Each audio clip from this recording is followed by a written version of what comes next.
Hello and welcome back to Garden Well, Eat Well.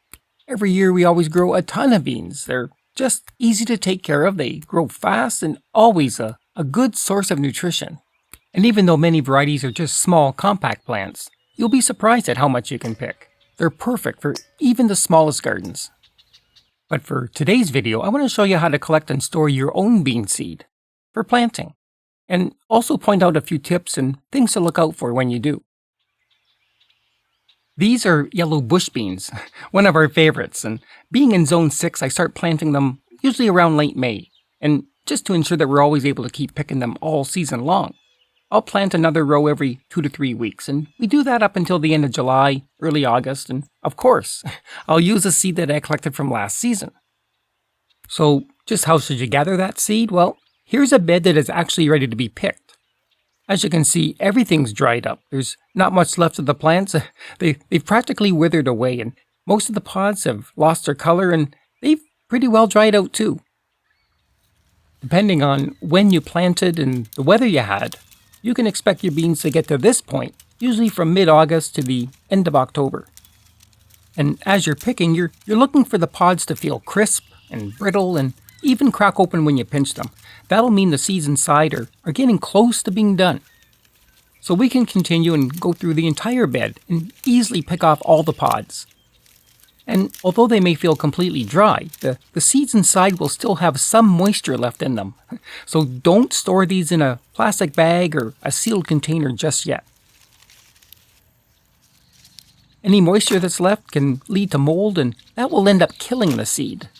Instead, we'll throw the pods into an open container. They'll still be exposed to the air and can keep on drying. As you're picking, you may still have some pods that haven't finished drying out yet. They may be soft and flexible and still have their original color, and you'll be able to feel the seeds inside. Don't bother with these, because if you open them up, you'll see just how fleshy the entire bean still is.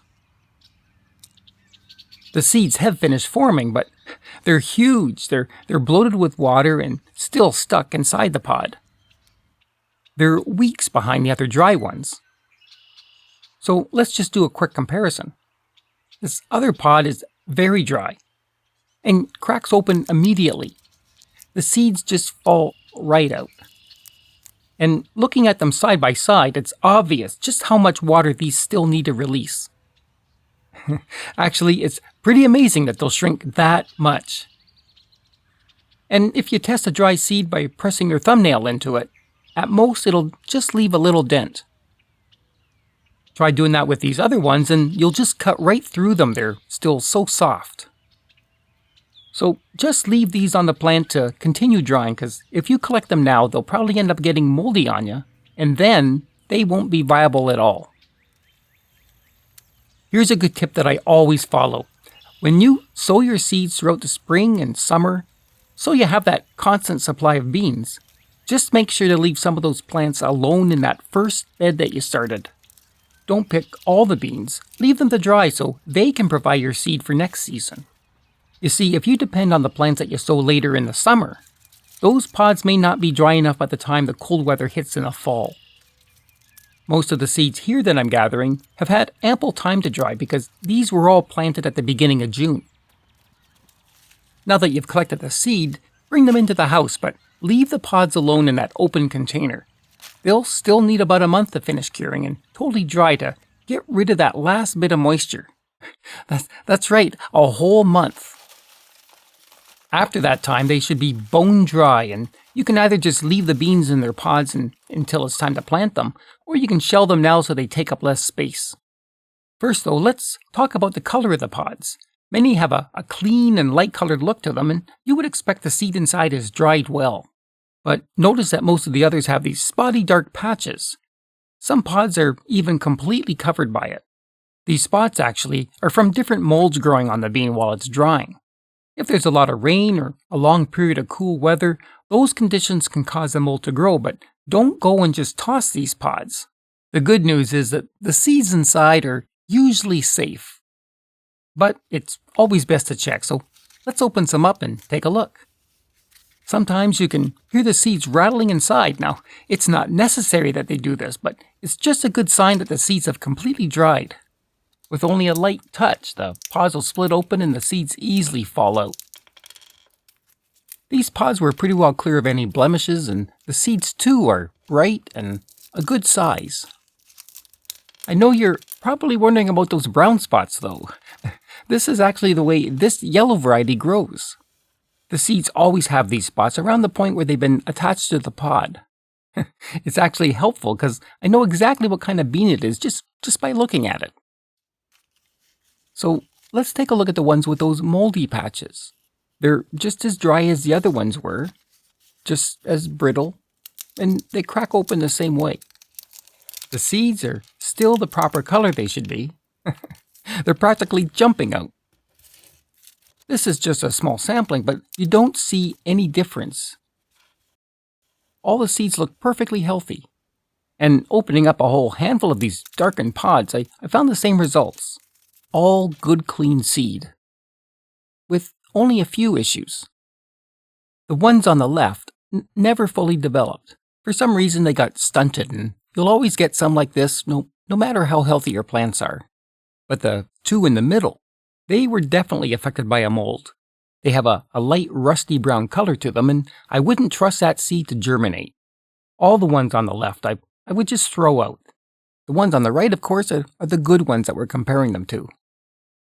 So this year's seed was very successful, but it's not like this all the time. Let me show you what happened last season when we had a lot of bad weather. These pods are from a bed of green string beans, and at first glance all the pods look pretty normal. And when I opened them, the seeds started out with good size and good color. But the next one had seeds that had a slight brown tinge to them. Not really a good sign. Actually, when you get really close, you can see the pods have this wrinkled texture. They got this way while they were drying out. We had a very wet fall last year, and we got hit with rain almost every single day. The beans kept going through this constant cycle of getting wet and drying out a little and making very little progress. In fact, they took twice the amount of time to dry than it normally would. It's funny, though, that there's really no sign of mold on the pods. But opening these up reveals just how damaged the seeds really got. This dark brown color means that the mold has gotten deep into all these seeds. Every one. Some don't even look fully formed. They have a dimpled and wrinkled look. And if you were to plant them, they would probably just rot in the ground and never germinate. So don't even try. Just separate all these seeds now that are discolored and just throw them out. For all the good seed that you want to keep, you can give it a final check to see if it's truly free of moisture. And you do that with a thumbnail test. Try it on a few seeds. Pinch one, pushing your nail directly into it. If it's completely dry, you shouldn't be able to leave a mark at all. You saw me doing this earlier out in the garden when I was first picking the seed. At that time, they weren't cured and I could easily make a small dent. But now, a month later, I can't make any mark, even if I pinch as hard as I can. So now they're ready to be stored, and you can safely put them in a sealed container if you wish. It can be glass or plastic. Here I'm using a small canning jar. Or you could use something that doesn't take up as much room. A Ziploc bag will work well too. If you think they may need just a little bit more time to dry, you could even just store them in a paper bag or an envelope. They're porous and will always let that excess moisture escape. In any case, find a place in your home to put your seeds where they can stay cool, dry, and as dark as possible, at least away from any direct sunlight. By storing your seeds properly, the beans will be good for 3 to 4 years, and they can still be viable after that time, but their germination rate will usually start to drop off. Okay, so I'll leave you with this one last item. It's just interesting. When you're collecting the pods for seed, you'll notice for the most part that they're all sealed. But then, after they're done drying, you'll find some have opened up by themselves and each half of the pod is curled and twisted into a spiral. This is actually a mechanism that the plant has evolved to eject the seeds. As it curls, the pod opens up and breaks the connection it had with the beans. And outside, they would fall away and drop to the ground. It's not fast, it happens slowly as a pod finishes drying, but it's sort of a natural way to spread the seed for the next season. It's just pretty amazing. So thanks again for watching my channel, and I'll see you next time here on Garden Well, Eat Well.